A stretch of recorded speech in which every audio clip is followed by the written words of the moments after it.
kaligtasan. Sa'yo lubos ang kagalingan. Jesus, ako'y nabihag sa dakila mong pag-ibig. Umaawit ang buhay ko'y nanging sa'yo, laging sa'yo iaalay.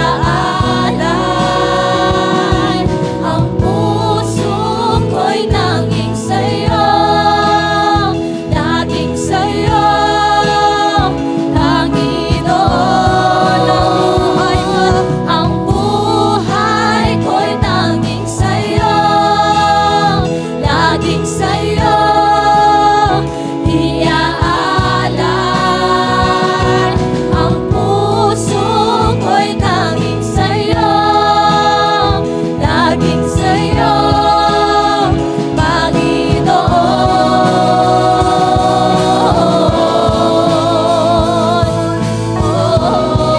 Sa'yo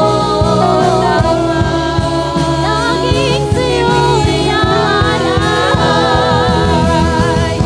Ibibigay lahat, walang alinlangan, dahil sa buhay na iyong inialay. Ibibigay lahat, walang alinlangan, dahil sa buhay na iyong inialay. Sa pagtubos sa buhay na lubos, sa krus na ang dulot ay kalayaan ko. Sa pagtubos sa buhay na lubos, sa krus na ang dulot ay kalayaan ko.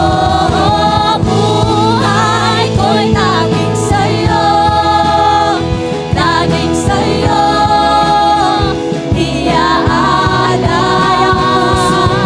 Ang puso ko'y laging sa'yo, laging sa'yo, Panginoon.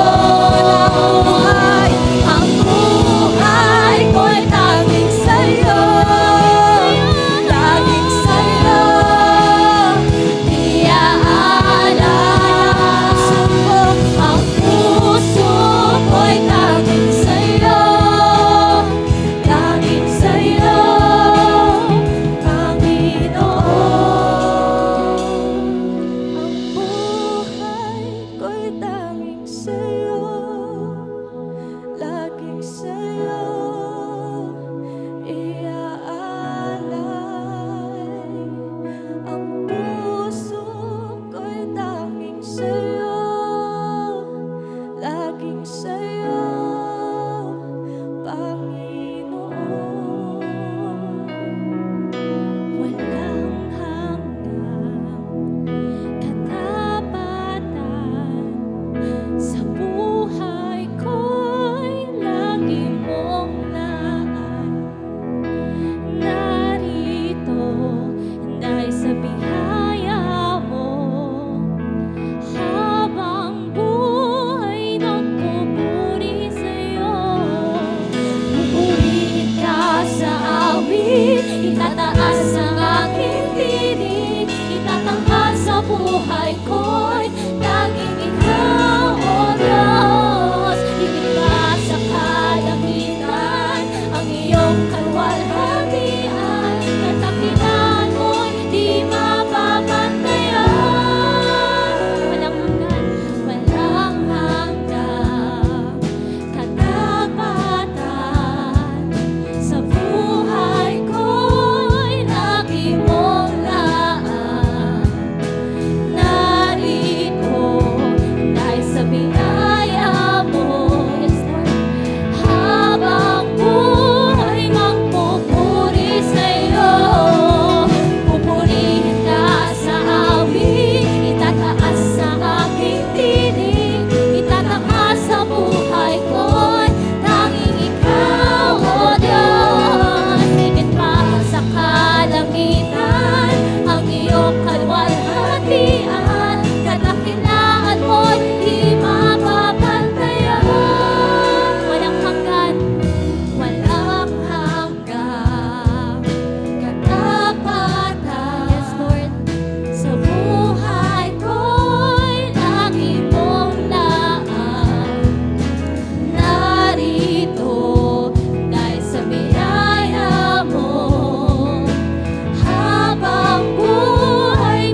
Jesus, sa'yo ang kamurihan, kalwalhatian ngayon at magpakailanman. Let's lift our hands and sing this song. Jesus, sa'yo ang karangalan. Yes, Jesus, kapangyarihan ngayon at magpakailanman.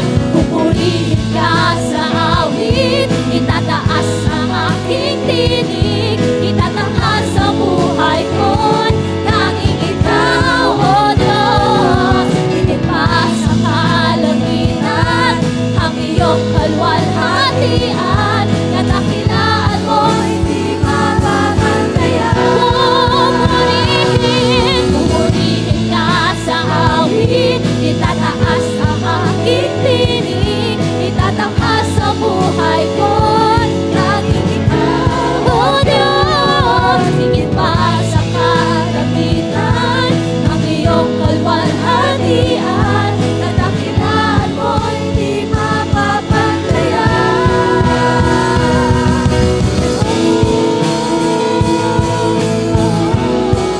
Wala kang katulad, kasi wala kang kapatid,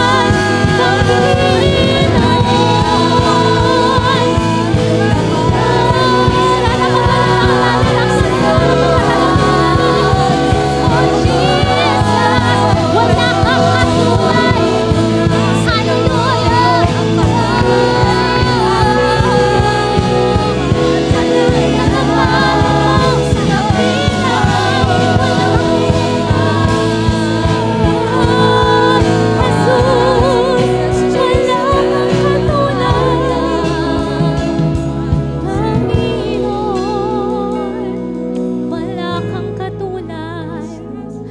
Hallelujah. Wala kang kapantay, Panginoon. Yes, Jesus. Yes, Lord. Ang kadakilaan ninyo, Panginoon. Wala kang katulad. Wala ka pong kapantay sa buhay namin, Father. Katapatan ninyo po ay walang hanggan, Panginoon. Lord, anuman pong panahon ang nararanasan namin, Lord, we will always end in praise, Jesus. Pupurihin po namin kayo, Panginoon, ng walang hanggan, Panginoon. Maraming salamat po sa walang hanggan ninyong pagmamahal. And this is all we pray in Jesus' name. Amen. Amen and amen. It's really wonderful to worship the Lord. And we may all take our seats. So, Blessed Sunday, Church, for our tithes and offering this morning. Let's read Proverbs 11, verses 1 to 3, then let's jump to 23 to 25. Proverbs 11, 1 to 3, and 23 to 25. Let's read.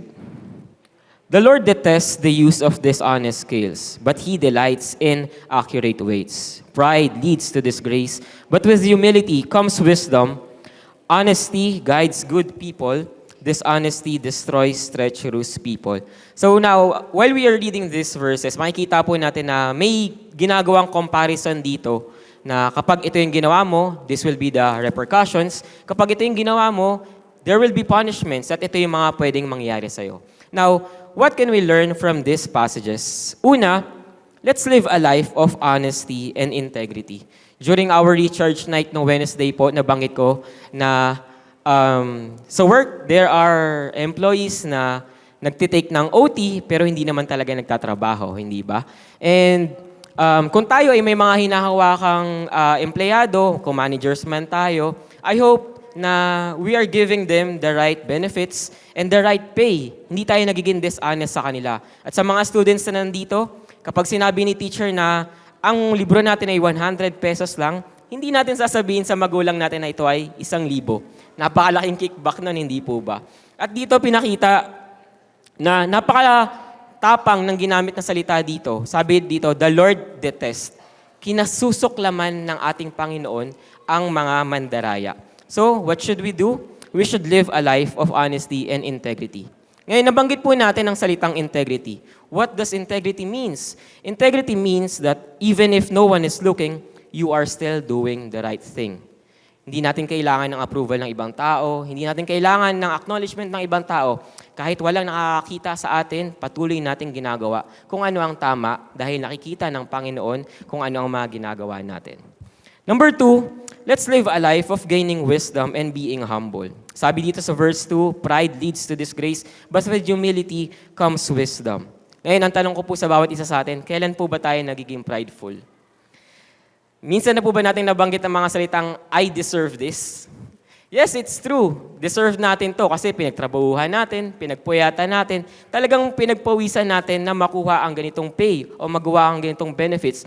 But we should also be reminded na without the Lord, we can do nothing. We should always acknowledge that the Lord has given us the ability to produce wealth. Hindi dapat tayo maging prideful na, hindi, akin lang to kasi pinagtrabahuhan ko to. No. Dapat lagi nating ina-acknowledge na the Lord has given me an ability and I deserve to also give back to the Lord. And let's read 23 to 25. The desire of the righteous ends only in good, but the hope of the wicked only in wrath. One person gives freely yet gains even more. Another withholds unduly but comes to poverty. A generous person will prosper. Whoever refreshes others will be refreshed. And last point for this morning, let's be generous and trust in the Lord. I know na marami tayong desires. Marami tayong ginugusto sa mundong ito. Pero let's also not keep these desires na gumagawa na tayo ng mali para lang makuha ito. Let's live righteously in the eyes of the Lord. Yung mga bagay na ginugusto natin, wag nating hayaan na ito ang pumigil sa atin para i-withhold kung ano yung para sa ating Panginoon. And sabi dito, sa verse 25, a generous person will prosper. Let us be generous in our givings. Let us help when there are people in need. And let's live righteously in the eyes of the Lord. And this morning, I hope we are all encouraged to give.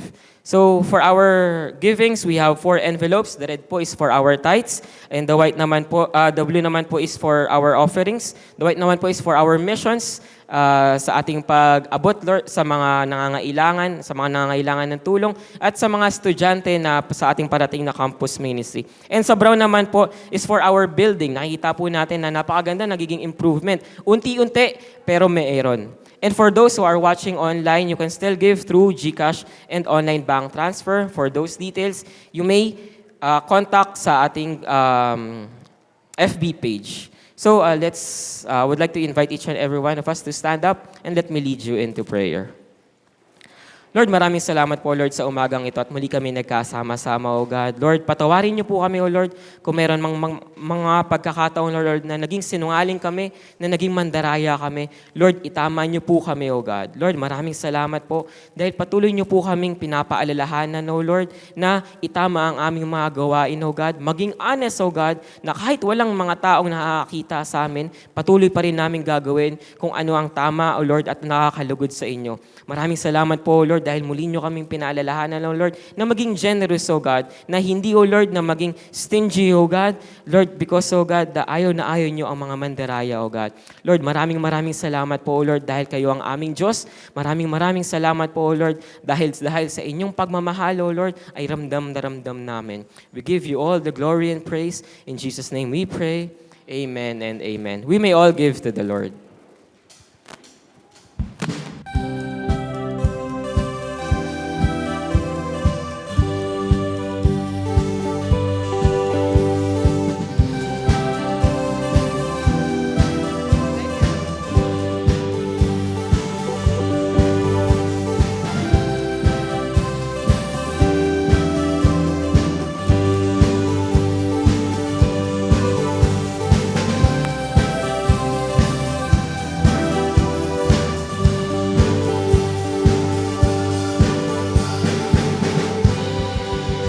Good morning, Solid Ground. Palakpakan po natin ang Lord dahil napakabuti niya po sa atin. Praise God. It's great to see you. I have good news for everyone. Ano kaya yun? Next week, Pastora says she will join us dito sa ating sanctuary. Yes, hindi pa ganun kakompleto ang bakuna ni Amo, pero pinayagan na kami ng aming OB/surgeon/pedia. Saan na ba siya? Ayun pala, sorry. So pinayagan na kami ng aming Dr. Surgeon General. Pero yeah, magkakaroon lang ng konting precautions, safety precautions, para safe pa rin si baby. But Pastora is so excited to see you all. And of course, she wants to also share, of course, si baby Amo. Diba? Makita nating lahat. So praise God, nakakatuwa at nakaka-excite.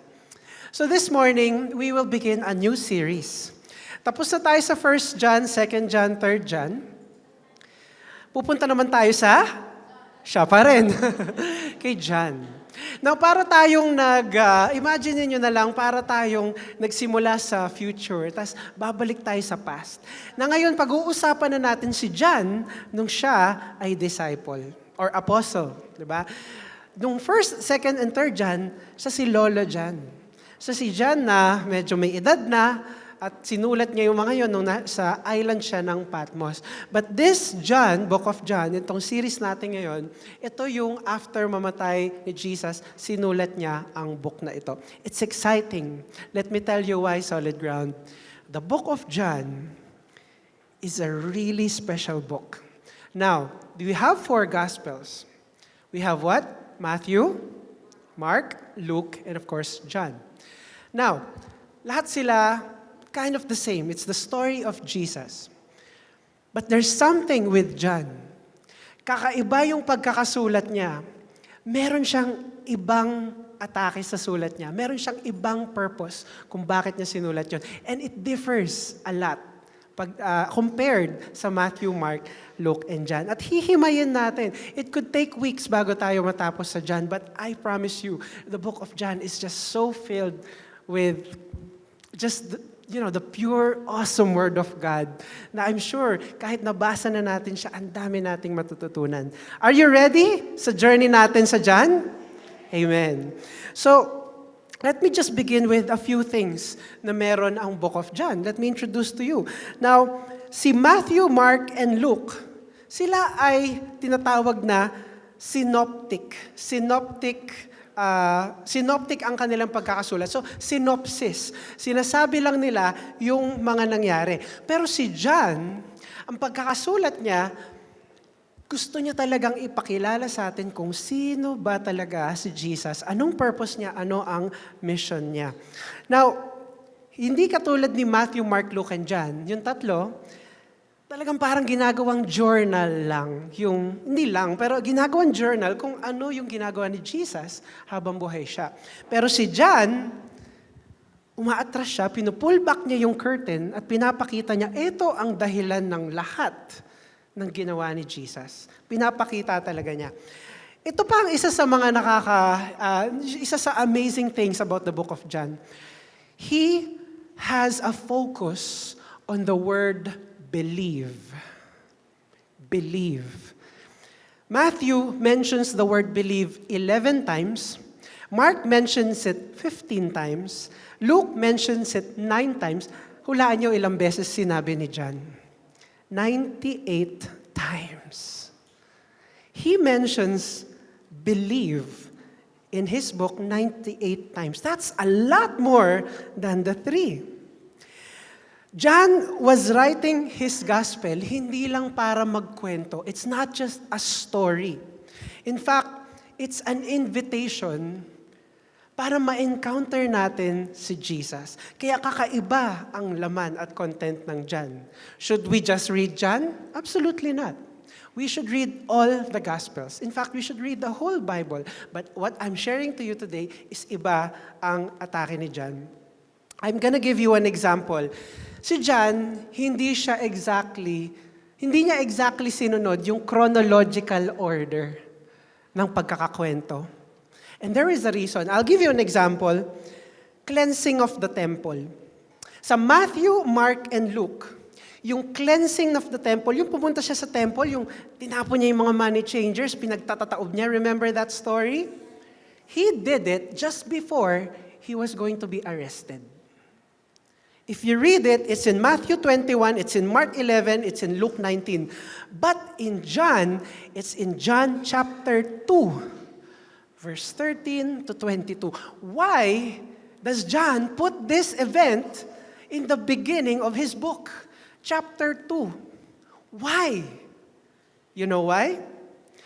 Dahil gustong ipresenta ni John, Jesus came hindi as kakampi ng Pharisees, Sadducees, hindi as kaisa ng temple. He came because He wanted to show everyone na iba ang klaseng priest siya. He is the highest priest. He is the King of Kings, the Lord of Lords. And yung unang mga stories na sinulat niya, which is in chapter 2, kasama yon, yung pagtaob niya. And He just wants to show the people na hindi to about, wag mo kong itulad.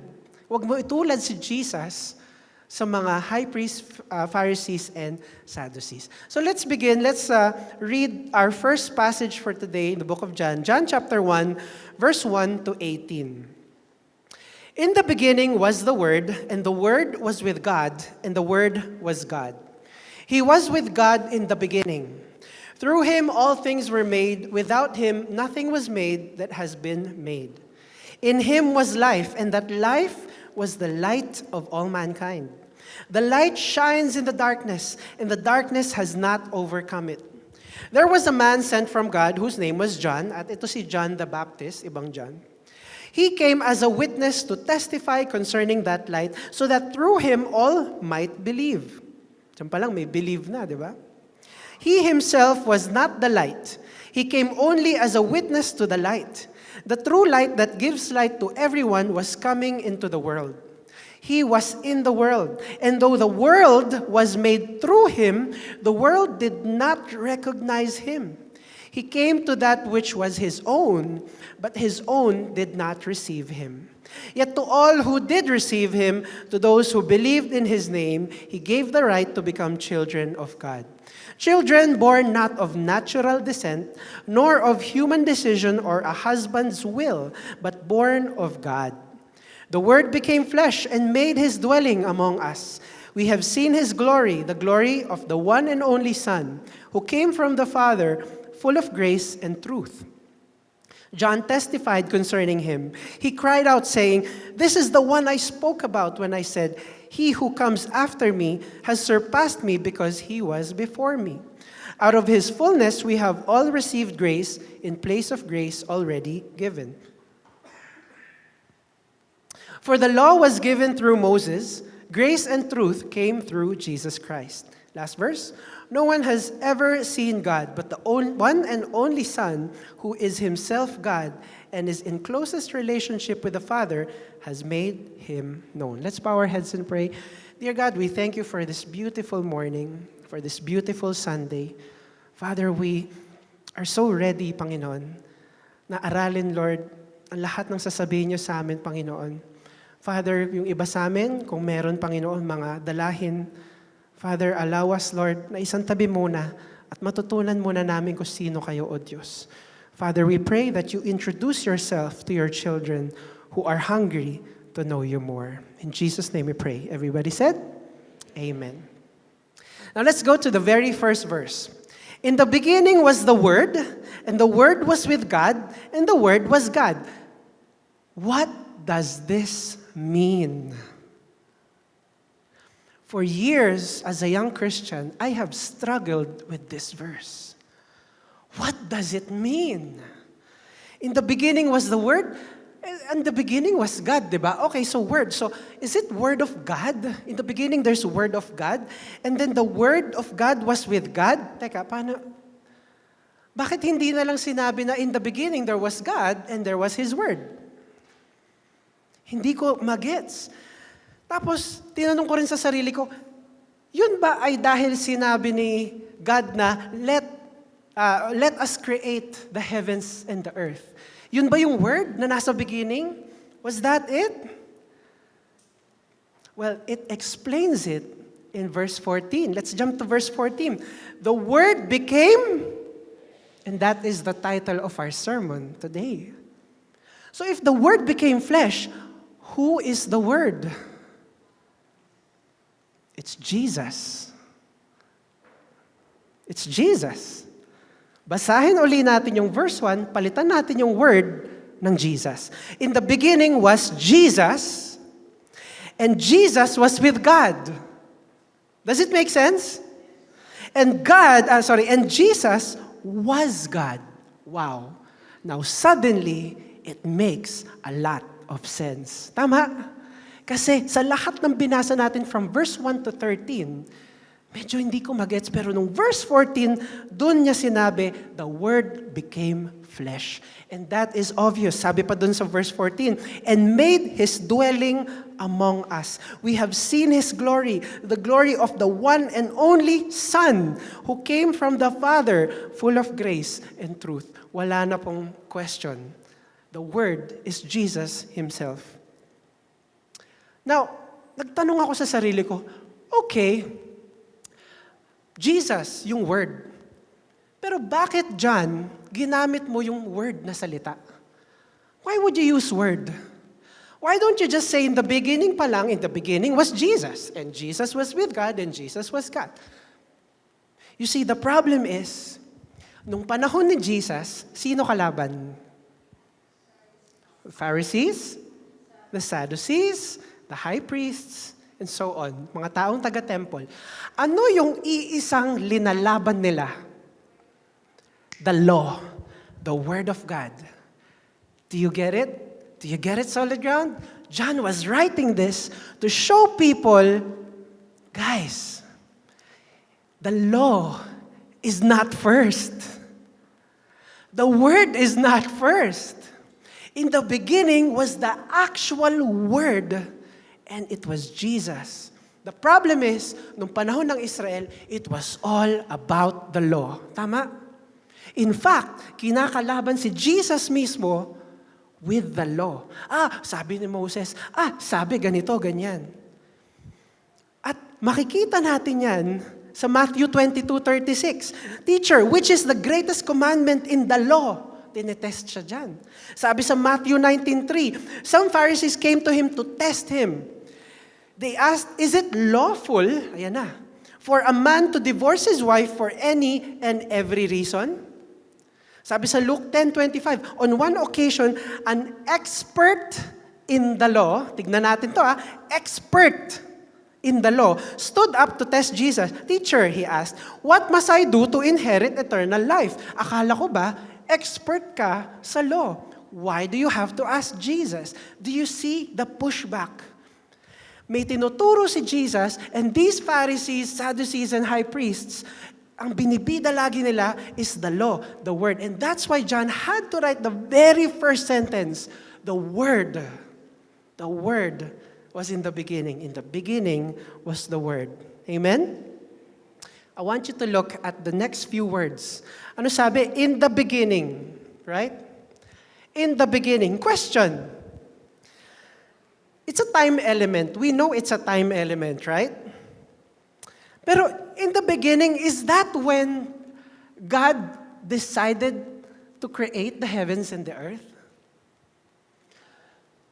In the beginning, yung phrase na yun, is that the Big Bang Theory? Is it? What does it mean in the beginning? You see, we always forget. Akala natin eternity is just the future.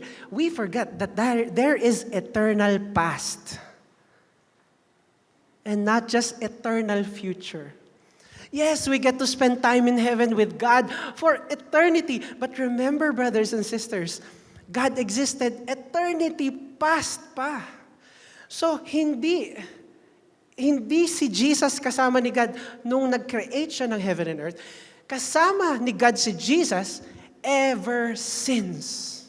And hindi natin kayang isipin kung ano ang itsura ng eternity. Kahit ilang oras ang spend natin ngayon mag-usap, magdiskurso, hindi natin maaarok ang itsura ng eternity. Why? Kasi ang limited ng brain natin, as humans, to understand. Para sa atin, it's always timed. Lagi may duration, lagi may beginning, may end. We just do not know how to understand eternity. I remember yung sinabi ni C.S. Lewis. Ang ganda-ganda, sabi niya, minsan nagugulat tayo, ang bilis mo naman lumaki, ang bilis naman ng panahon, grabe, dati kinasal lang tayo, ngayon 12 years na tayo. Kakasabi ko lang kay Pastora. Sabi ko sa kanya, naalala mo nung chinek natin yung PT, tas positive ka, ngayon may baby na parang gusto niya kahit 2:30 a.m., dedede siya. Parang ang bilis ng pangyayari. At ang sabi ni C.S. Lewis, I love what he said, hindi kaya kung bakit tayo nabibilisan sa oras, dahil hindi tayo for this earth. We are for eternity. Amen? Palakpakan nga natin ang Panginoon. God put eternity in our hearts. Hindi ko lang nalagay dito, but in Ecclesiastes, Ecclesiastes actually says na God put eternity in man's heart. Sayang hindi ko lang na-include. You can look it up, Ecclesiastes. And so that's it. Jesus was with God ever since eternal past. Now, kung titignan natin yung mga libro ng Matthew, Mark, Luke, John, si Matthew, si Mark, si Luke, magsisimula yan. For example, si Matthew, magsisimula siya sa genealogy. Oh, ganito nangyari. Nauna si Adan, tapos asawa niya si Eva, tapos eto, naging anak nila, bla bla bla bla bla. Ang haba-haba nun. Sino ang, di ba? Ang haba nun. Tapos, uuwi kay Jesus. Tapos ikikwento na, okay, so merong babae si Mary, tapos merong lalaki si Joseph, ito nangyari. Matthew, Mark, and Luke, lahat yun kinikwento nila kung paano na ipanganak si Jesus, nasa manger, yung kabataan niya, hanggang sa nag-ministry siya. Hulaan niyo kung saan nag-start si John. Okay, given, nag-start siya, eternal past, in the beginning. Pero pagdating sa kwento ni Jesus mismo, saan kaya siya nag-start? You know what? If you read John, ang pinakaunang banggit niya ng buhay ni Jesus sa lupa ay yung moment na tumapak siya sa river at magpapabautismo siya sa Holy Spirit. That is the start of the story, according to John. Now, why? I told you, John has a different purpose pagdating sa pagkwento niya kay Jesus. He was going to show us who Jesus really is. And this really gets me so excited.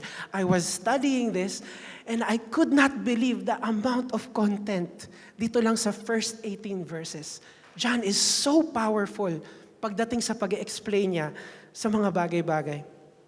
And that's why we have to understand iba ang John. That's why I'm so excited. Are you excited?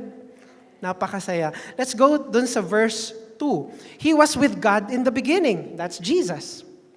Through Him, all things were made. Without Him, nothing was made that has been made. So Word became flesh, number 1, to reveal His eternal nature.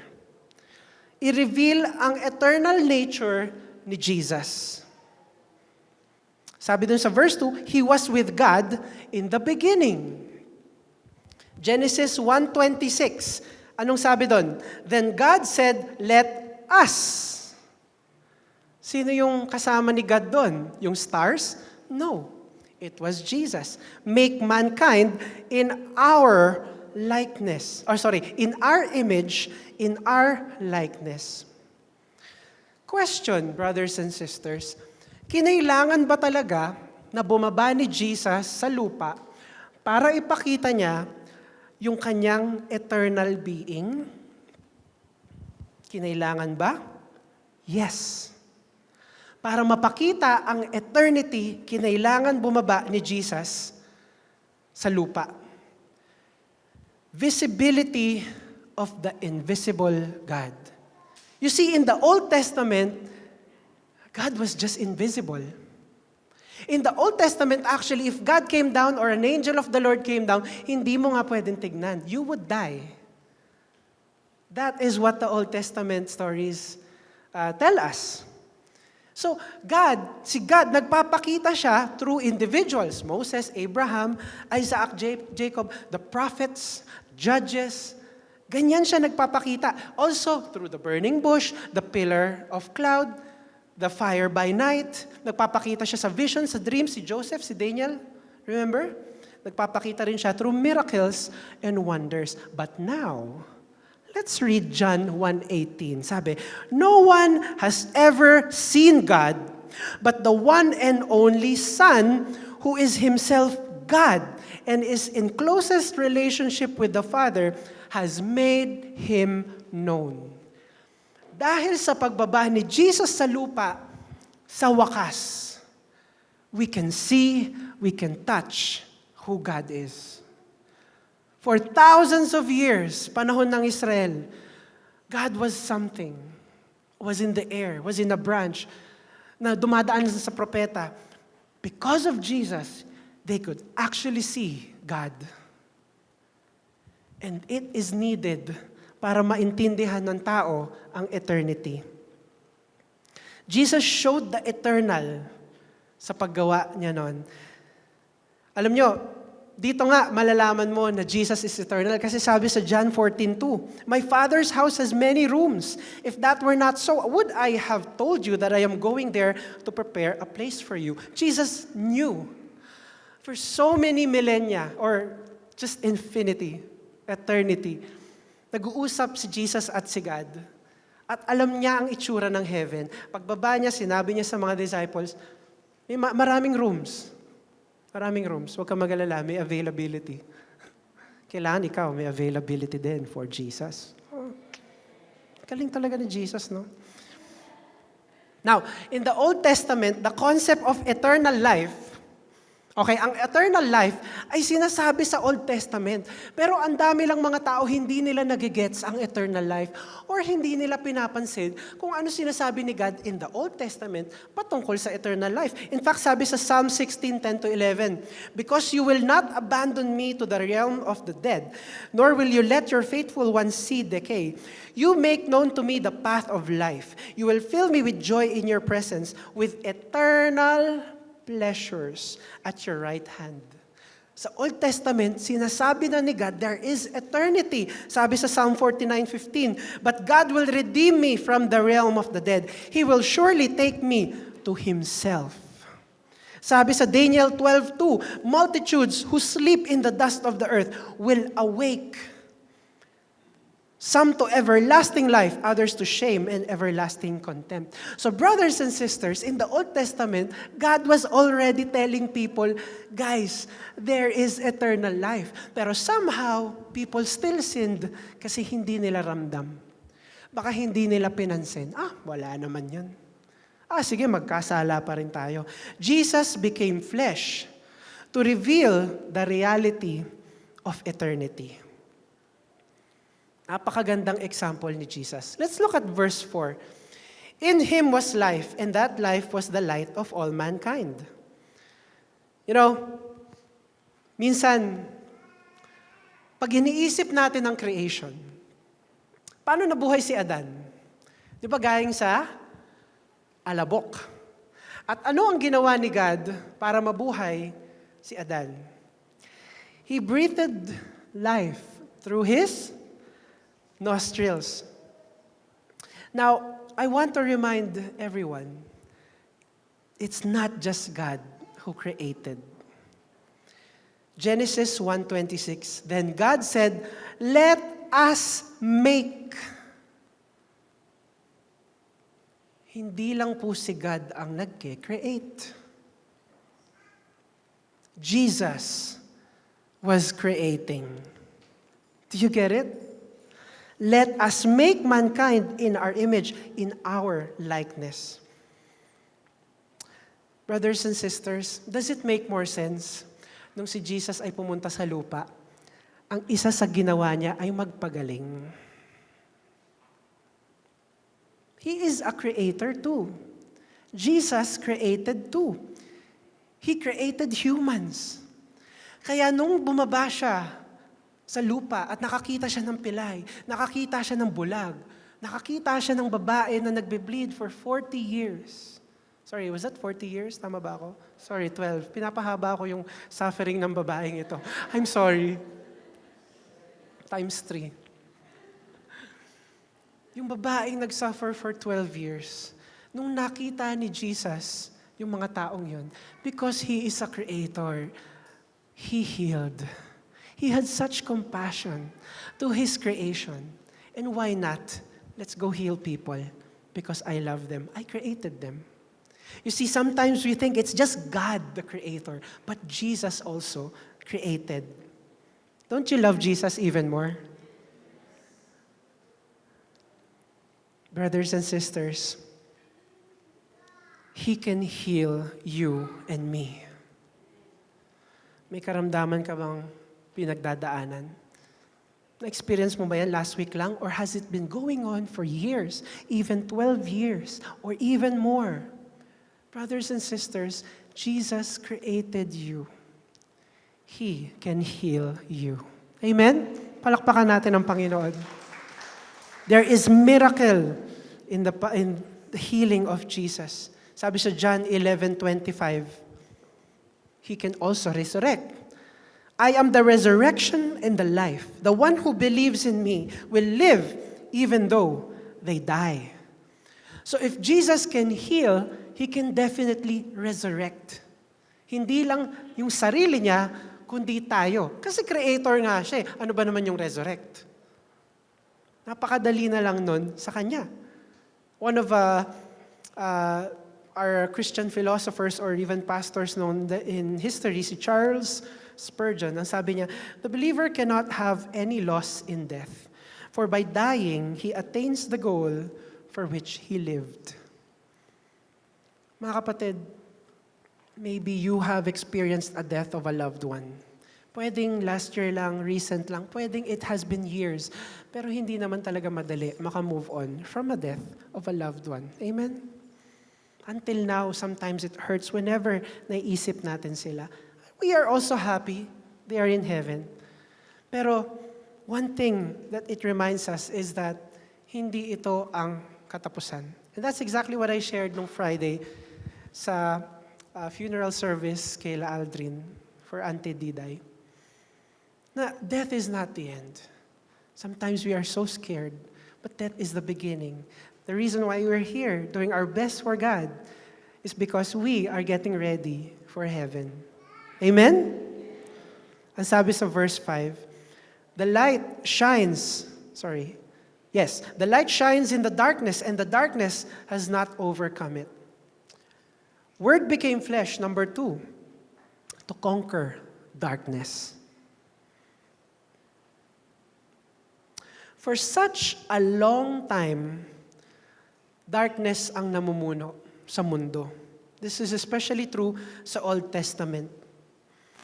And dahil si Jesus ay nabuhay sa lupa, nagkaroon ng pagkakataon na ang darkness mabura because of the light na dala niya. Kahit anong kapal ng dilim, halimbawa, pinatay natin lahat ng ilaw sa sanctuary, at halimbawa, blinak natin lahat ng windows and doors, at sobrang dilim, and I get out my phone at inon ko yung flashlight, kahit napakaliit ng flashlight na yun, it will pierce through the darkest of dark. Because light always overcomes darkness.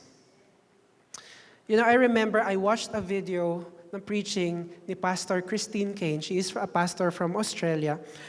At ang sabi niya dun sa video, minsan daw, nagpunta sa supermarket siya at ang anak niya. At nung nandun sila sa supermarket, nandun na sila sa checkout, ginaganon na nila yung mga grocery, nagulat siya, may flashlight. Ano to, anak? Siyempre, hindi sila Pinoy, so tinatagalog ko na lang. Pambihira naman, anak din. Pero, ano to, anak? Flashlight po. So, nabaya, sige. Ano gagawin mo sa flashlight? Tara, ma. Sabi niya, let's look for darkness. Let's now try to find darkness. You know what? Ang dami natin matututunan sa illustration na yun. We are light in our own way. Sometimes you may think, pagkasama mo, pag nandito ka sa church, you might think, I'm nothing compared to this and that. Do not compare yourself with other Christians. Because in your own way, pag andun ka na, sa komunidad mo, sa school mo, sa trabaho mo, in your own way, there is a light that you beam through and people can see it. They might not say it. Yes, sometimes I share. I'm a Christian. Hindi ko naman kailangan, okay, tigil muna sa trabaho. Tandaan nyo, Kristiyano pa rin ako. There is no need. I mean, social media siguro, obvious na. But you see, when you just do well, sometimes nga when a person does really good things, napakabait niya, minsan tinatanong natin, parang Christian yun, no? It's because Christian emits the light. And sometimes, tayo nakakapag-change. Brothers and sisters, if merong sitwasyon sa buhay nyo na may isang taong nabago nyo, just because of the light you carry through Jesus, you have succeeded. You have shared, in a way, who Jesus is.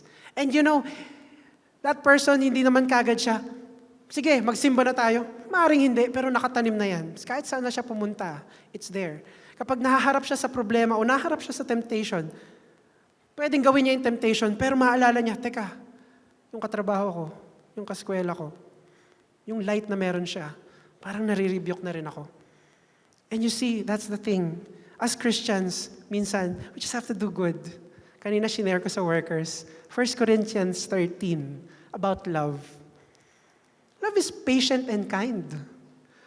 At sa sinulat ni Paul, iisang sentence, yung patient at kind. Bakit kaya? Nag-random ba na nagsulat si Paul? I do not think so.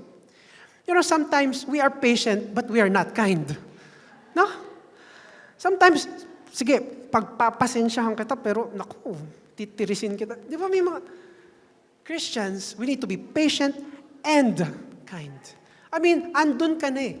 You are already patient. Why not just be kind? Samahan mo na ng kindness. Sige talaga. As in, promise. Yung utang mo, let us be patient and kind. You see, that is the way we can also reach out to people. Sometimes, takot din tayo mag-reach out. You know why? Sometimes there is fear of rejection. Takot tayo mag-share ng gospel. Baka i-reject ako niyan. Baka i-persecute ako niyan. Baka hindi ako knowledgeable. Baka hindi ko kasi kabisado ang Bible. Baka hindi ko alam ang masabi ko. Mga kapatid, the Holy Spirit, our advocate, will help us. Amen? Jesus conquered darkness. He conquered darkness. Now, this is a great thing to think about. Si Jesus, talo niya ang darkness. Right? The thing is, hindi niya tayo mapipilit kung gusto pa rin natin sa darkness. John 8:12, when Jesus spoke again to the people, He said, I am the light of the world. Whoever follows me will never walk in darkness, but will have the light of life. Ang problema, hindi siya namimilit. His victory over darkness means nothing if we allow it to remain. Yes, defeated niya ang darkness. Pero tayo, Christians, let us not allow the darkness to remain. Kapag inalaw natin na mag-remain ang darkness sa buhay natin, sayang yung ginawa ni Jesus na pagbaba at pag-sacrifice. Pwedeng nag-celebrate tayo, Jesus is born, Christmas, ganyan. Tapos sa Holy Week, Jesus died, thank you Lord, for my sins. Pero if darkness is still there, walang effect si Jesus sa heart. Jesus cannot come in because darkness is in there. And that's why Christians, it's a good reminder to change. Metanoia. It's the Greek word for repent. You know, kapag nag-repent ka, you change. Change talaga. Hindi yung repent, redo. Repent, redo. Pwede ba yun? Hindi. That is similar na parang minamak natin yung ginawa ni God na Jesus para sa atin. Let's go to verse 6. There was a man sent from God whose name was John. At ito yung si John the Baptist. He came as a witness to testify concerning that light so that through him all might believe. Now, bakit importante si John the Baptist? You see, prophecy was used in the Bible. And let me tell you this. Try to research all the books in the world. Basahin nyo. Make it your life's goal na i-research. Basahin lahat ng libro sa buong mundo. There is not one book na katulad ng Biblia na ang prophecy noon nangyayari. I challenge you, harapin nyo sa akin, isang book na nag-prophesy nangyari. And you have to beat ilang prophecies ang ginawa in the past. Sa Old Testament na actually nangyari. Kinikilabutan ako whenever I read the prophecies about Jesus' death. The crown of thorns? The spear on his side? Yung pinaggagamblingan yung damit niya? Come on! Hindi natin pwede to scripted. This is the Roman Empire. Hindi sila magpo-fall sa mga ganyang klaseng laro. It is so amazing. Everything fell into place. Lahat ng nangyari sa death ni Jesus, it was prophesied thousands of years ago. Sabi sa Isaiah 40, verse 3, a voice of one calling, in the wilderness, prepare the way for the Lord. Make straight in the desert a highway for our God. Isaiah, this is thousands of years bago mabuhay si Jesus. Pero prophesy na merong isang tao na nasa wilderness na ito ang sinisigaw. How would anyone know that? There is power in the word. Amen? Malachi 3:1, I will send my messenger who will prepare the way before me. Then suddenly the Lord you are seeking will come to his temple. The messenger of the covenant whom you desire will come, says the Lord Almighty. Again, another prophecy sa pagdating ni John the Baptist. You know, ang Malachi, he is the last book sa Old Testament, right? Alam niyo ba kung ilang taon yung katahimikan ni God after ng Malakay, bago mag-Matthew? How many years tahimik si God sa mga Israelita? It's 400. It's 400. Ever since Adam, si God nangungusap sa tao niya. Okay? Follow me ha, medyo nakakalito if hindi niyo ako-follow. But ever since Genesis, kausap niya si Adan, sila Eva, dire-diretso yan. May propeta siya lagi, sinesend yung message sa Israel. The first time na nanahimik si God is after mamatay ni Joseph. Do you remember Joseph, the dreamer? Si Joseph, nailagay niya ang buong pamilya niya sa Egypt. Yes, katabi or sa Goshen. Isa sa pinakamagagandang lugar sa Egypt. And then after that, nang mamatay si Joseph, nanahimik si God. At kailan ulit nagsalita si God sa Israel? Moses. Saan? Burning bush. Sorry, medyo ulan na baliktad yata yun. Hindi ko alam kung Moses in the burning bush. From the time na namatay si Joseph, hanggang dun sa kinausap si Moses sa burning bush. Remember, yung gap na yon, yun yung naging slaves ang Israel. Okay? Naging slaves bigla ng Egypt. Alam niyo kung gaano kahaba yung gap na yon? As 400 years. Kasi sabi sa Bible, the Israelites were slaves for 400 years in Egypt. After nakausapin si Moses, there has never been a time na tahimik si God. Laging may prophet, laging may judge, laging may somebody, may Isaiah, and through the kings, may David, all throughout. Then suddenly, pagkatapos ni Malakay, tahimik. And then another 400 years. And then suddenly, Jesus was born, and He Himself was the Word. Now, the reason sinasabi ko yan sa inyo is because God saw na kahit sino ipadala niya, prophet, kahit anong gawin niya, may burning bush pa, hatiin pa niya yung dagat, people sin. Ano ba ang kailangan kong gawin? Para tumalikod na sila, hindi ba? Yan ang lagi sinasabi ni God sa Old Testament. Ano ba ang kailangan kong gawin para tumigil sila? And after nung silent years ng Malakay, suddenly, yan na. Pinadala na ang mismong word. Now, baka naman, sumunod na sa akin ang mga tao. Because this is now my son.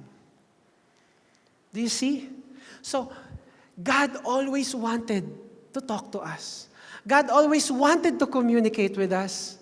God always wanted to reach out and be a friend of His. Sadly, makasalanan tayo. And that's why Jesus needed to come, to become flesh, para tayo ay makapagrepent, metanoia. Sabi sa verse 8, He Himself was not the light. He came only as a witness to the light. So this is John the Baptist. So kailangan sabihin to ni John, kasi wino-worship din si John the Baptist. So, sabi sa verse 9, the true light that gives light to everyone was coming into the world. Di ba, kakaaral lang natin ng true disciple and fake disciple. Ang sabi dito sa verse 9, the true light, laging may totoong light. Minsan may peking light. Hindi yung mga nasa Shopee, hindi yung mga peking, yung mga mumurahin na 50 pesos lang. Huwag kayo maniniwala doon. Hindi, tapos mamaya ganyan kaliit yung light. Hindi, Naalala ko may nagkwento. Excited daw siya sa kaldero niya, 200 lang. Ganun kaliit. Yung kaldero niya. Ang mahal na kaldero noon, ganyan kaliit. At sana hindi kayo na-scam ng mga ganun. But there is a true light, sabi dito. And true disciples listen to the true light. Sadly, fake disciples, they listen to the rumors, the gossip, sabi-sabi, the fake light. And that's why kailangan yung true light lang. Verse 10, He was in the world, and though the world was made through Him, the world did not recognize Him. He came to that which was His own, but His own did not receive Him. It's so ironic, brothers and sisters, na yung mundo na ginawa ni Jesus, with God obviously, hindi siya tinatanggap. Now, what's even worse, yung mismong town ni Jesus, hindi siya tinatanggap. What was the town of Jesus? What's the name of the town of Jesus? Novaliches? Hindi. Nazareth. Okay? It's Nazareth. Sabi yan sa Matthew 13:57, hindi siya tinanggap. You can just search it. And you know what? Interestingly enough, I want to show you something. If you look at Israel today, 73% of the population is Jewish, only 2% are evangelical Christians. Pero let me tell you something, this is so interesting. Yung 2% na evangelical Christians, 75% nun, Arab Christians. Did you know that? Arabs, who are supposed to come from Muslim backgrounds, are becoming Christians. Does he deserve a praise, God? Di ba? Amen. Sige, palakpakan natin. Arabs are coming to the Lord. It's so true, yung mga panaginip na sinasabi sa Middle East, na nananaginip sila about Jesus. It's true. I've read on it. Yes, it does happen. They gather, kasi nagtatago sila kasi bawal. So, halimbawa, ito, church natin, pwedeng commercial center to, pero front lang pala yun kasi dito, pagbaba mo, may church. At kinakailangan nilang gawin yung ganun. Now, God is moving. Christianity is still growing in Israel, pero look at it. 2% Christians. And I want to tell you, Jewish, or the Jews, they do not believe Jesus is God. The Jews believe that Jesus is just a person, a teacher. Why kaya? Pharisees, Sadducees, remember? Hindi nila matanggap. Hindi nila matanggap yun. And that's sad. Kasi that is the nation where Jesus came from. And they're supposed to be the chosen generation, or the chosen people. Pero, you know what? Let's be hopeful. Let's read on. Sabi, yet to all who did receive Him. Tayo ba? Receive ba natin ang Christianity? Yes. To those who believed in His name, He gave the right to become children of God. Verse 13, children born not of natural descent. Hindi mo kailangan maging taga-Israel para maging child ka ni God. Nor of human decision or a husband's will, but born of God. Let's look at the Philippines, shall we? 75% Christians. And I praise God na ang Spaniards ay pumunta rito sa atin for 333 years, sabi ng teacher ko sa Civica at Kultura. Sorry, sobrang luma na nung Civica. At ano nang tawag ngayon? Hindi ko marinig. Sige, basta, ano man yung tawag dyan sa history. Hekasi? Bata? Okay. Pero noong kami, ay nakaupo pa dun sa kahoy na upuan na may armchair na gano'n na hindi ako lagi kasya. Inaaral namin yan na ang Spaniards ay nag-conquer. Pero praise God still. They made our nation a Christian nation. Now, of course, we have to look at it na 10 to 12% lang ang evangelical Christians. And the rest is Roman Catholics. You know, and we can definitely argue, paano ba masasave ba sila sa lahat ng ganto ganyan? How? Let's just not make that a problem of ours. Let's just pray. Kapag may kamag-anak kang ganyan, or mayroon kang kaibigan na ganyan, let's just share the word. Let's just love them. Amen? But the good thing is, it's easier to reach out in the Philippines. Because I can talk to my workmate na Catholic, and I can pray for them, and they would understand. In fact, my parents, my dad and my stepmom sa US, they are devout Catholics. But we always pray for them. Nag-video call kami last night, and I prayed for them again. My dad has cancer right now sa head. It's the fluid, cancer in the fluid sa recesses ng kanyang, sorry. Yeah. Alam ko, masakit nga din. But kidding aside, yeah. And that's why, if you have time to spare in your prayer time, please pray for my dad. We are always hoping na gumaling siya. Okay pa naman siya, kumakain siya. But the point is, I can pray for them even if they're devout Catholics. And I can be a blessing to them. It's because tayo ay Christians. We recognize Jesus more than the nation Israel. You see, pinili man ng Israel, hindi man nila, tinalikuran man nila si Jesus, at least tayo, we believe in Jesus. And that is good. That's why we need to pray for Israel. Question, brothers and sisters. Sa tingin nyo, ang Israel kaya maniniwala ulit, babalik ulit kay God? At kumbaga, ma-accept nila ulit kaya si Jesus? Do you think so? Let me tell you now, yes. Romans 11:25 to 26. I do not want you to be ignorant of this mystery, brothers and sisters, so that you may not be conceited.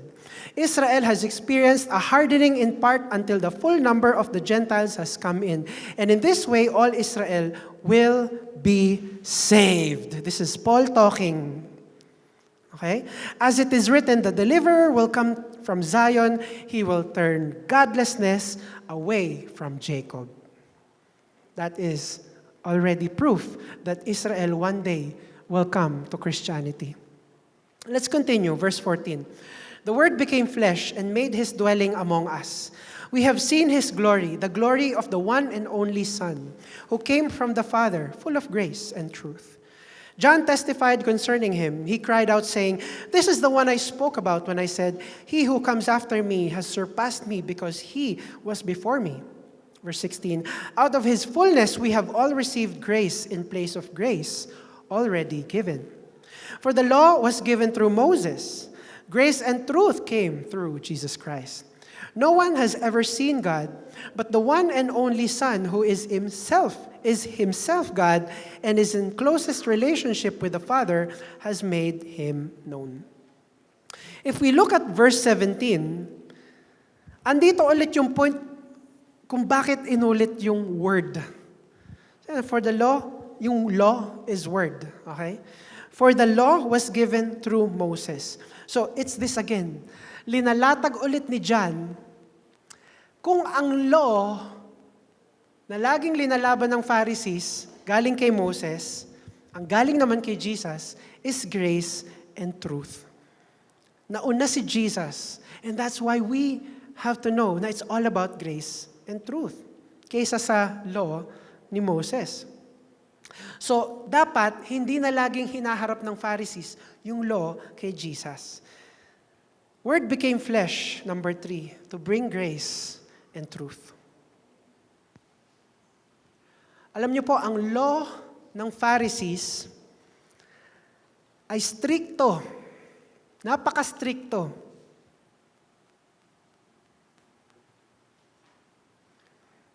Ang law ng Pharisees ay napaka-demanding. Ayaw nyo maniwala? Let me show you some examples. We went to Israel 2020. Grabe, that was February. Tapos March 2020, alam nyo na nangyari. Kami nga yung inaasar na tagapagdala ng COVID sa Israel.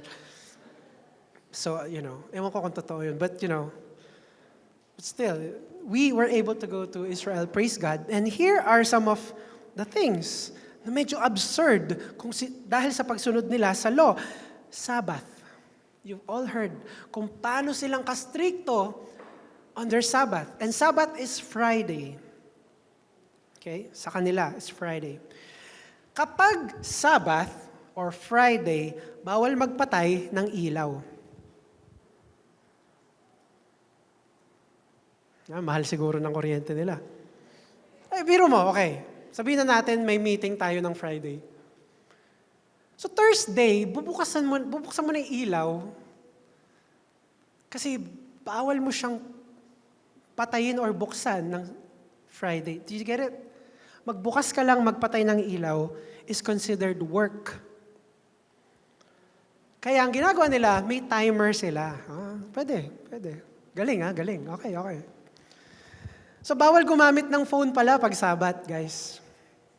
Wow. Kasi when they use their phones, it is considered like work. So, okay, pag may emergency, tricycle, I don't know, hindi ko alam. Pero bawal. Ano pa? Bawal magpindot sa elevator during Sabat. Okay. So, stairs, 21st floor. Paano to? Paano mangyayari to? Ang ginagawa nila pag Sabat, naka-automatic nag-i-stop siya every floor. Wow. So, kapag 48th floor ka, sabihin na lang natin, it takes 1 minute lang, hindi naman siguro, 30 seconds. Kasi, ting, di ba may music yung elevator? Tapos mabagal, second floor, ting, shh. 48th floor, guys, come on. Kung sana hindi na lang nila sinunod 48, boom, diretso na lang sana. But no, they have to wait. Siguro, walang 48th floor sa Israel. I don't know. Siguro ganun yung ginawa nila. Bawal magluto pag Sabat.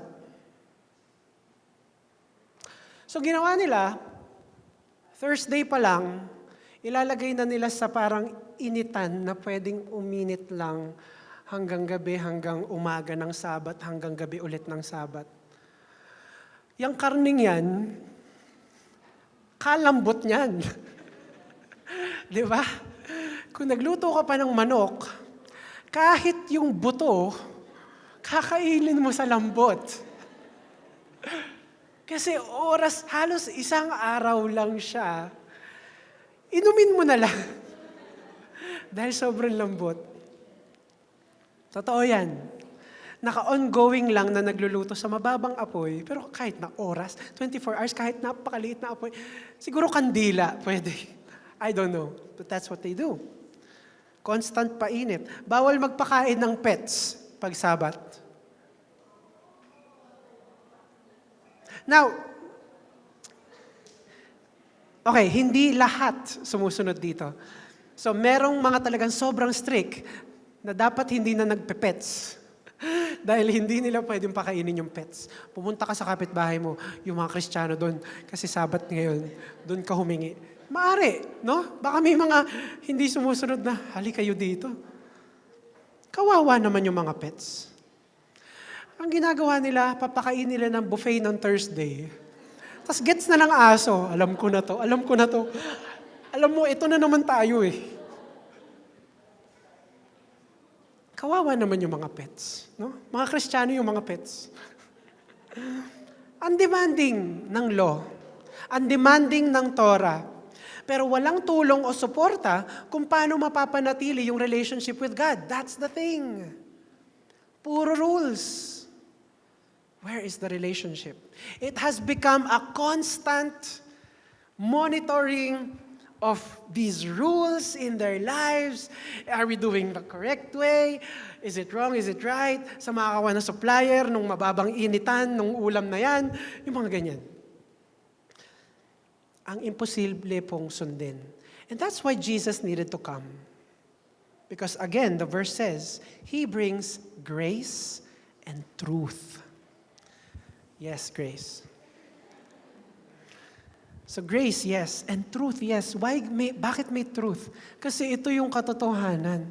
Gustong sabihin dito, hindi yan ang katotohanan kung sino ang Panginoon. Yung mga rules nyo sa elevator, sa pagkain, sa aso. Hindi yan ang relationship with God. Jesus came, pinakita niya, ito talaga ang relationship. Grace and truth. May pag-ibig. May suporta kung paano gagawin. Ang grace, magpapatawad ka kahit anong kasalanan ang ginawa o nagawa mo.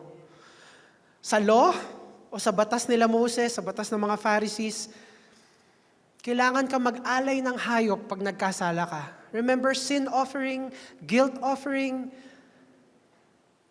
Pag nagnakaw ka, kailangan mo ibalik yung ninakaw mo, tas mag-additional. Parang trade or ano. Kailangan mo mag-additional, yes. That is the law. Exodus 22:7. If someone gives their neighbor money or goods for safekeeping and they are stolen from the neighbor's house, the thief, if caught, must pay back double. Diba? May ganyan. Sa law, banishment kagad ang parusa kapag gumawa ka ng ibang mga kasalanan. As in, wala ka na, tanggal ka na sa village natin. Bawal ka nang bumalik. At meron pa, kamatayan ang parusa ng iba. Capital punishment. Let's look at grace and truth. Grace and truth, ano man ang kasalanan mo, basta humingi ka ng tawad, patatawarin ka. Brother Chris, grabe yung ginawa niya eh. Paano yun? Patatawarin lang? Dapat nga patayin eh, di ba? Mga kapatid, even Jesus forgave people. Remember? Let's look at Luke 23:34. Jesus said, Father, forgive them, for they do not know what they are doing. And they divided up his clothes by casting lots. Yung mismong murderers ni Jesus pinatawad niya. Kaya niyo bang gawin yun? That is grace. As Christians na pinatawad ng Lord, na ipapakita ba natin yung grace and truth sa ating buhay? Matthew 18:32-33. Then the master called the servant in. You wicked servant, he said. I canceled all that debt of yours because you begged me to. Shouldn't you have had mercy on your fellow servant just as I had on you? Brothers and sisters, kung meron kayong tao sa buhay nyo, talagang gusto nyong sabunutan, or I don't know, nagagalit kayo sa kanila, please try to find forgiveness in your heart. Kasi Jesus forgave you. Amen? Have a mindset of grace. Kaysa yung ang bilis natin nagagalit. Sa bahay, sino mabilis magalit? Huwag tumingin. Huwag tumingin. May lunch mamaya, baka hindi mahainan. Baka masyadong nauuna yung rules, mga kapatid. Alam niyo, importante naman talaga ang rules. But let's make sure na may pag-ibig. Minsan ang mag-asawa mag-aaway para lang patunayan na tama yung isa. Pero kung ang naging dulot nun ay pag-aaway, hindi pagkakapansinan, at kung ano-ano pang mga platong basag, talo kayong dalawa. Dahil sa huli, kailangan pag-ibig ang talagang manatili sa inyo. Kurutin mo nga yung asawa mo, ikaw talaga, joke lang yun eh. Diba? Jesus offers grace. At ang gusto ni Jesus, ang buhay natin hindi napupuno ng rules. I mean, yes, there are rules. Pero ang gusto ni Jesus, we enjoy life so much in His presence. So word niya, sumusunod tayo. The rules doesn't even matter kasi we automatically do the rules.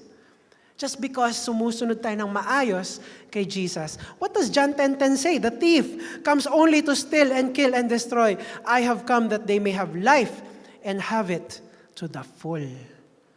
Ang gusto ni Jesus ay magkaroon tayong life. Ed, bago ka pumunta sa piano, pwede ba kita hiramin saglit? Tsaka si Gerald. Gerald, halika saglit. Hindi ko kayo ipapahiya. Hindi, promise, hindi ko kayo ipapahiya. Pero gusto ko lang ipakita sa inyo na sa amin dalawa, mas gwapo ako. Anyway, Sige, joke lang. So Gerald, punta ka lang sa medyo dyan sa dulo ng stage.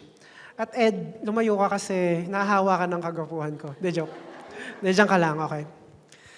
I want to show you a life. And this is how we can illustrate kung paano ang isang buhay ay mas maganda under grace and truth. At mas maganda because Jesus gave us life so we can live it to the full. I have for you 2 students. Anong year mo na sa college?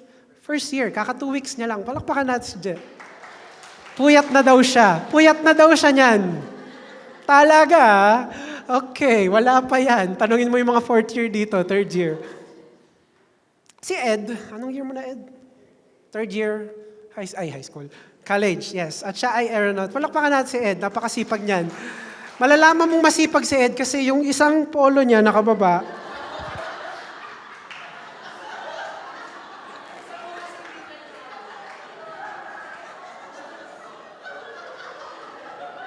yan ang masisipag, okay? So kung gusto niyo maging masipag, yun. Gusto ko sitahin kanina, nakalimutan lang. Oo nga, pala nakikita ko yan sa mga K-pop. Okay, fine. Sorry, sabi ko hindi ko kayo papahiyain. Pero hindi, promise. Okay, let's go back. So I have for you 2 students.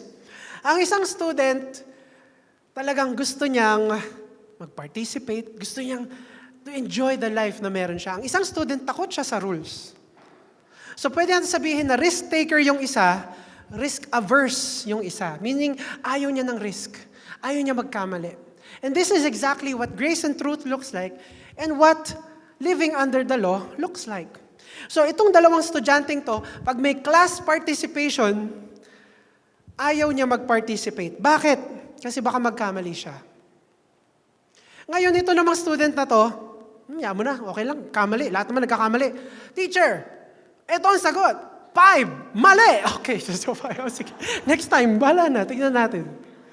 Pero wala siyang takot magkamali. Siya takot na takot, hindi man lang nagtatry. Ngayon, punta tayo sa pagpili nila ng subjects. Ang sabi niya, ni Jeje, ang sabi ni Ed, ayoko na mahirap na subjects. Ayokong bumagsak. Uy, sinong estudyante ang guilty? Sinong estudyante? Guilty tayong lahat dyan, di ba? Sabi naman ni Je, hindi. Mahilig ako sa history, mahilig ako sa physics. Alam ko mahirap yung dalawa, pero mahilig ako dun eh. So, hayaan ko lang. Let me just enjoy yung mga subjects na yon. And hopefully, hindi ako bumagsak. Kung magka-stress man ako, at least, yung joy ko sa subjects na yon, napunta pa rin, nakuha ko pa rin. Do you get it? Ngayon, pumunta tayo sa pag-join nila ng mga activities. Maaring sa church, maaring sa labas ng kanilang school. Mga hobbies. Yung isa, ayaw niya mag-join. Kasi iniisip niya, baka kasi magkamali ako eh. Baka kasi hindi ko kaya. Baka mapahiya ako ng teacher. Pero yung isang student, sinabi niya, alam mo, sige, mag-join na rin ako. Oo, magkakamali ako, pero pagkakamali lang yan. Lahat tayo nagkakamali. And that's why students, look at me right now. Huwag kayong matakot magkamali. The reason why a lot of your parents are successful right now, kasi bugbog sila ng pagkakamali, and this is how they grew. Please do not be afraid. Raise your hand kung alam mo ang sagot. Be the leader kung alam mong ikaw ang may kayang gumawa. Nung group project na yun, do these things. Amen? Young people? Now, sabi naman, katulad nun, sinabi ko, humahanap si teacher ng leader ng grupong to. Ayaw niya. Baka kasi masisi siya, baka kasi mapagbintangan siya. Ayoko. Dito lang ako sa background. Low profile lang ako. Ano ba tawag doon? Low-key. Gen Z. Siya naman, sige, try natin.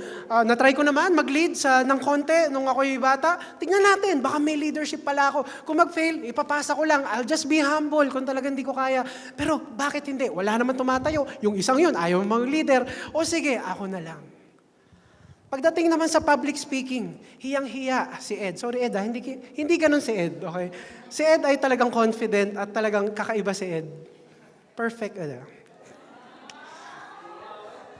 Pero balik tayo kay Ed. Pagdating sa public speaking, tinanong ng teacher, sino pwede dito mag-public speaking? Ito yung topic. Ayaw niya. Why? Ayoko mapahiya. Kasi natatakot ako, nanginginig ako. Pero siya sabi niya, manginginig ako, pero papracticing ko ng papracticing. Kasi nakikita ako na bakit naman yung mga senator, yung mga nakikita ko na nag-i-speak ng mga kaklasiko, ba't sila kaya nila? Kailangan ma-build yun sa akin kasi in the future, kailangan ko yan. So naglakas loob si Jeje. Pagdating naman sa pagtatanong sa teacher, ayaw magtanong kasi natatakot bang magkamali. Pero siya, teacher, bakit ganun? Nagtatanong. Siyempre ang teacher, kung teacher ka, maintindihan mo na matutuwa ka sa isang estudyante nagtatanong. Tama? At pagdating sa pagkakaibigan, si Ed, ayaw makipagkaibigan. Kasi ayaw ma-reject. Ayaw niya na sabihan siya na kung ano-ano, mapahiya, ayaw niya ng ganun. Si Jeje, tatry niya. Lalakasan niya loob niya. Lalapit siya, hi, ikaw ba yung gano'n? Hindi sa babae muna. Sa pagkaibigan, sa mga kabarkada, ganyan. So, meron siyang lakas ng loob. At in the end, anong klaseng buhay ang nangyari kay Ed? Compared sa buhay ng estudyante na sobrang lakas ng loob, hindi siya perfect. Malamang siya pa yung sinasabihan ng teacher na tanong ka ng tanong, ang dami mong Pero in the end, yung mga experiences na iniwasan niya, naikot niya. At pagdating na second year niya, mas malong siya magkakaroon ng confidence. Ikutan na naman niya yan, magtanong, maging leader, maging ganyan-ganyan, mag-try ng ganito. Hanggang sa nag-fourth year siya, guess kung sino ang matatanggap sa trabaho pag sila'y graduate. Pag graduate siya, ang baba ng tingin niya sa sarili niya, interview pa lang. Pag graduate siya, ito lahat ng ginawa ko nung college ako. Why? Malakas loob ko. Why? Because Jesus wanted us to have grace and truth so we can live our lives. Amen? Palakpakan natin si Je at si Ed. Thank you very much. And this is the point. Si Jesus, He became flesh because He wanted us to live the full life. Tinanggal niya yung law. Yes, may rules, mga kabataan. Di ba? Oo, amen. Amen niya yun. Yes, may rules. But with grace and truth na dala ni Jesus, we can live this life na punong-puno ng buhay. Hindi tayo nagtatago-tago lang paano gumawa ng mali. Mga brothers and sisters, kung tayo yung tipo ng Kristiyano na nagkakamali ba ako dito, ayokong try yan, wag na. Jesus wanted us to have a full life. Amen? And I'll close with this. When I was studying the book of John, I had honest questions for Jesus. At yung mga questions ko, natatakot ako sa sarili kong questions. One of the questions na tinanong ko kay Jesus, God, talaga bang sacrifice yung ginawa mo? Na bumaba si Jesus, ibabalik din naman si Jesus sa'yo. That's a scary question, right? It's as if nagda-doubt ako sa sacrifice ni God, right? But you know what? God put me right away in my place. I wanna tell you kung paanong sacrifice talaga. Kahit bumalik si Jesus kay God, it was a sacrifice. Si Jesus, for eternity past, He was living a life of a God. He is God. He was in heaven. The glory was His. Creator siya. Nakikita niya ang lahat. He manages so many. And one day, dahil lang sa kasalanan ng tao, He willingly stepped down from glory. He willingly went to earth. Kahit may perfect unity siya with God, ang mundo kinakailangan ng tsansa. Now, yung sacrifice na merong yung ginawa ni Jesus, linimit niya yung sarili niya. From glory, from being so powerful, hindi namamatay. Ang ginawa niya, linimit niya yung sarili niya. Nagkaroon siya ng human nature. Nakaranas siya ng hunger. Remember? 40 days in the desert. Nakaranas siya ng pain. Not just sa crucifixion, pati yung death ng kanyang kaibigan, si Lazarus. He experienced so much. He experienced temptation. He experienced death. And yung na-experience na death ni Jesus, remember, si Jesus ay God, komportable sa langit.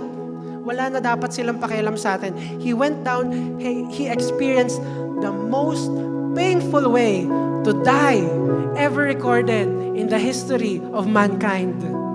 The Romans, they have mastered yung pinakamasakit na paraan para pumatay ng tao. And it is crucifixion. And of all types of death, yun ang in-experience ni Jesus. Are you still gonna tell me it's not a sacrifice? Now, si God ba nag-sacrifice? Let me paint you a picture.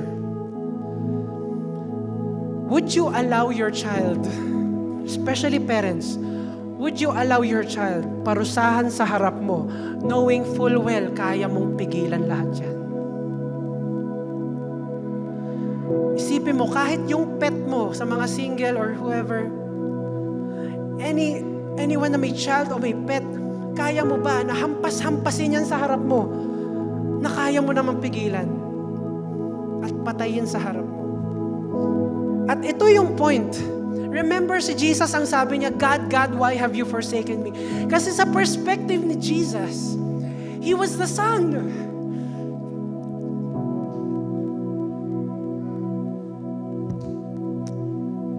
He was the Son.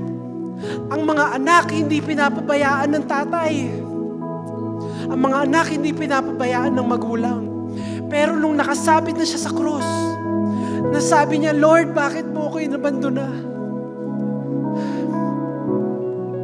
And I have to remind you all, lahat ito sacrifice for us. For us. And that's why it's so important na tanggalin yung darkness. Because lahat itong ginawa nila ay sayang kung hindi natin tatanggalin yung darkness at hindi natin ibibigay ng buong-buo ang buhay natin kay Jesus. Amen? Can we all stand and let's sing for Jesus? He deserves all our praise. Palakpakan natin si Lord. Amen? Ang buhay ko'y laging sa'yo, laging sa'yo iaalay. Ang puso ko'y laging sa'yo, laging sa'yo, laging noon. Ang buhay ko'y laging sa'yo, laging sa'yo iaalay. Ang puso ko'y laging sa'yo, laging Let's sing it again. Ang buhay ko, O Diyos, para sa'yo. Ang buhay ko'y laging sa'yo, laging sa'yo iaalay. Ang puso ko'y laging sa'yo, laging sa'yo. For the last time, let's sing it again. Panginoon, ang buhay ko'y laging sa'yo, laging sa'yo iaalay. Ang puso ko'y laging sa'yo, laging sa'yo, Panginoon. Let's pray. Dear God, we are sorry if we have hurt you, Jesus. Father, kung kami ay nakakagawa ng mga kasalanan, Father, minsan yung mga kasalanan na yon, Father, it's just telling you na parang wala lang yung ginawa niyong sacrifice for us. But Father, right now, we wanna say sorry sa lahat ng mga nagawa naming kasalanan sa inyo, Panginoon. Father, change us. Help us change once and for all, Jesus. Help us be Christians, Panginoon, na talagang in love lang sa inyong salita at sumusunod sa inyo, Panginoon. Father, we long for the life na pinapromise nyo. The full life, Father. We want to enjoy this life, Lord. Father, many times the devil, he destroys our life, Lord. Father, ang dami niya minsan linalagay na sufferings, Lord. At paghihirap, Panginoon, pag-iyak, Panginoon. But Father, we want you, Lord God, na pumasok sa puso namin so that we can enjoy this life. And Father, yes, the devil, the enemy can really attack. But Father, we pray that joy never leaves us. And Father, we pray that the darkness finally, once and for all, gets removed from our hearts. Jesus, we love you. Thank you so much for what you did. Thank you so much because you thought of us. At makakasama namin kayo, Father, in the future. Father, I pray for my brothers and sisters. Keep us all strong, Jesus. Sa lahat ng challenges sa buhay, may we always remember that you became flesh because you want to be with us for all eternity. We thank you, Lord. We give you honor and praise. In Jesus' name we pray. Amen and amen. Palakpakan po natin si Lord. Hallelujah. Thank you everyone for attending. We can begin our small groups and see you again next week.